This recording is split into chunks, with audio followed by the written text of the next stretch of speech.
when it is heavy rain, it can be a problem again.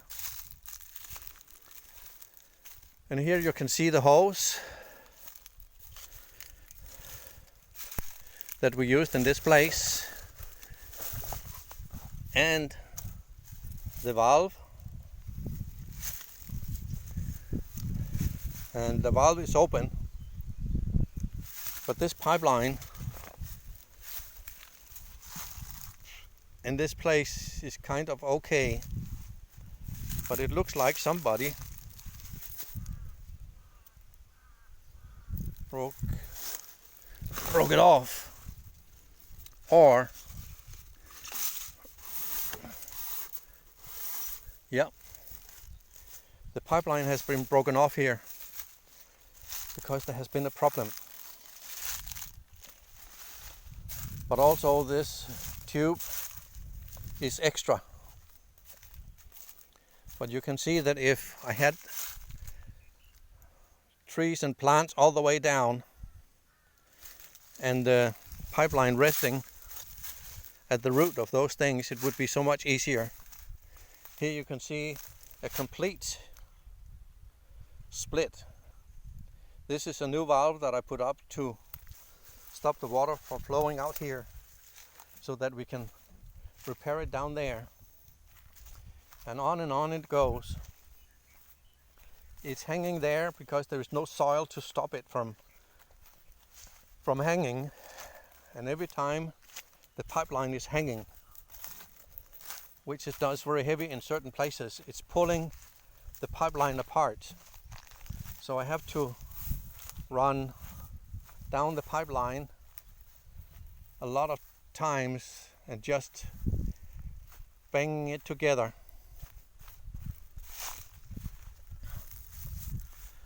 But this is not good. It's not a good way to do it. So what I want to show later. I will take this valve.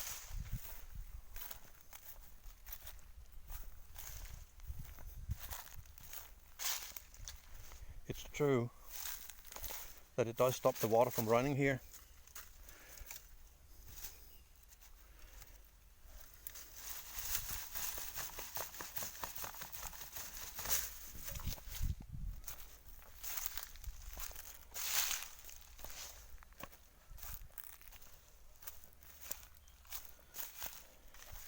When you look upon here,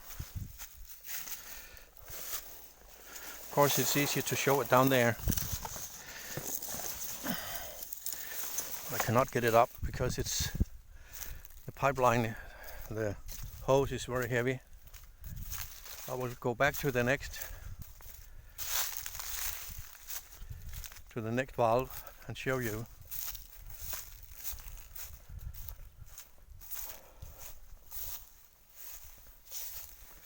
So that it is easier to understand what is going on and what it is that I plan to do, because it has been a very heavy problem that the hose were inside the rice fields, 2 of the rice fields, but we were not able to pull them and access them. So as I want to show you right here, we have a T, a 3-way, where we put on the valve and the water to flow. But as I say, in the middle of the field is not a good thing. So I need to put the valves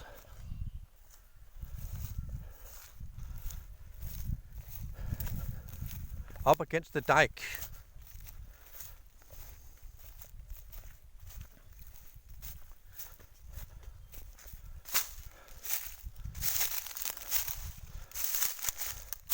So we will have the valve come out at the dike where we can always walk.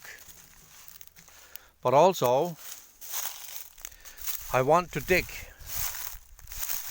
a trench or like a canal up against the dikes the whole length, so that when we have the rainy season with a lot of water, a lot of overflow, that the water can be guided down our field and not hurt our field, because we are using natural fertilizer, animal fertilizer, whereas people around us are still using chemical fertilizers. What I don't understand, during the year it will take them some time. As you can see, I want to dig all the way up against the dike. First of all, it will help the dike to be wider, so we can use our wagon to pull all the way down.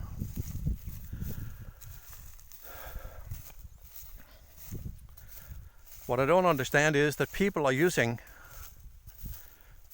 up to 1,000 baht for each field that they have like this. Sometimes even more, to fertilize with chemical fertilizer. That is putting up the price that they put into the field. When we are plowing the field, sowing the seed and covering the seed, we will pay between 3,000 to 5,000 baht just to get the seed in the soil. Some of the seed we can sow ourselves. So if we have to pay on top of that the fertilizer, the chemical fertilizer, then we have to add 2,000 baht more for each field. So that would be for our 4 fields here, that will be 8,000 on top of the up to 5,000 baht for plowing and doing everything in the field. And then harvesting is also about 5,000 baht. So now we are up to more than 15,000 baht. Then we want to collect the straw, 2,000 baht. So before we even start to put the seed in the soil in traditional Thai way, we need 20,000 baht to have the seed, to have the harvest of the rice for 4 fields. That means a lot of money before we even get started. So we need to have water to flow in, and also some people, they are buying water. That's another 500, 1,000 baht. So before we know it, we are using 20,000 baht just to get 20 sacks of rice.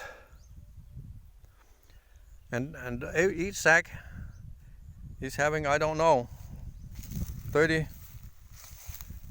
kilos, 40 kilos.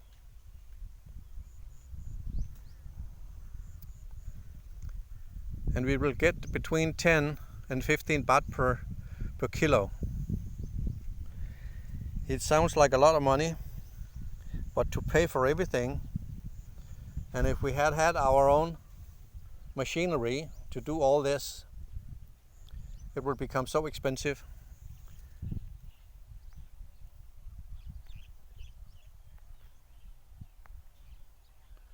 When you look over there, you can see the white pillars.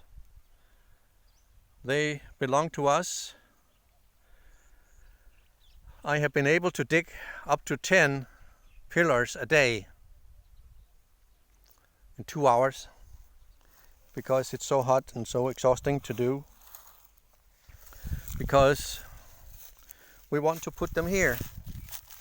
As you can see, I already have a hole here, and I have dug holes all the way down and all the way down. So we need to move the pillars to be here so that we can hedge in our own area to hinder people abusing the situation by allowing their animals to come in and destroy and eat away what we have here in our area to feed our cows and our buffalo.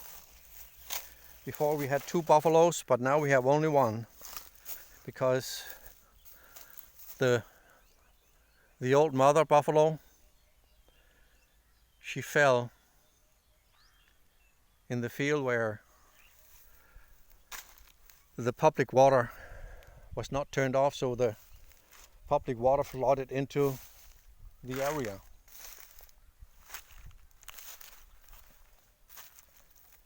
So that made the soil to become very, very soft. And as you can see, our field somehow is full of green grasses and weeds that are very easy to grow.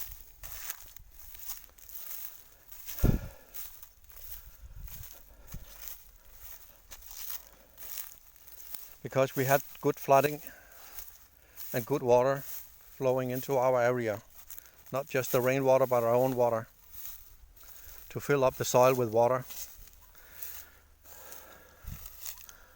And as you can see here, last year half of this field was full of healthy grass, guinea grass.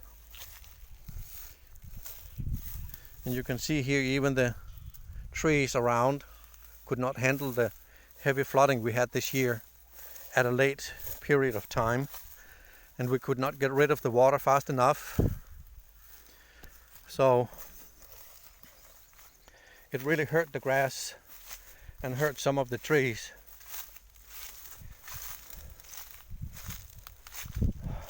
But we know, of course, that is how it is in this country. And in the Surin area, we don't have enough rain, but when the rain comes, it's too much, too fast, and coming too much. The problem is there are people down that way that don't want water in their fields. So what they have done is that they have higher fields than the rest of us. So they will get rid of the water by releasing it into the neighbor's field. Then the neighbor don't want it, so he releases it into his neighbor's field. So as it comes down the fields, it flows into our area and overflow our areas. And as I said, they're using chemicals to fertilize, which we really don't want. So, and it will devaluate whatever it is that we have inside our fields, because it's no longer as ecological farming as we want it to be. So how to cut away the water? As you could see down there, there is a big hole under the road where the rainwater coming from other areas can flow into our area. It's mighty nice to have all that fish, but that's the only thing that comes out of it. A lot of fish. I don't know where the fish comes from. The cichlid and the carps, but they are very small and very, I don't know. This is Napier grass, as I said in the beginning. We planted Napier grass around our solar panel because we wanted to utilize the water that comes straight up of out of the pump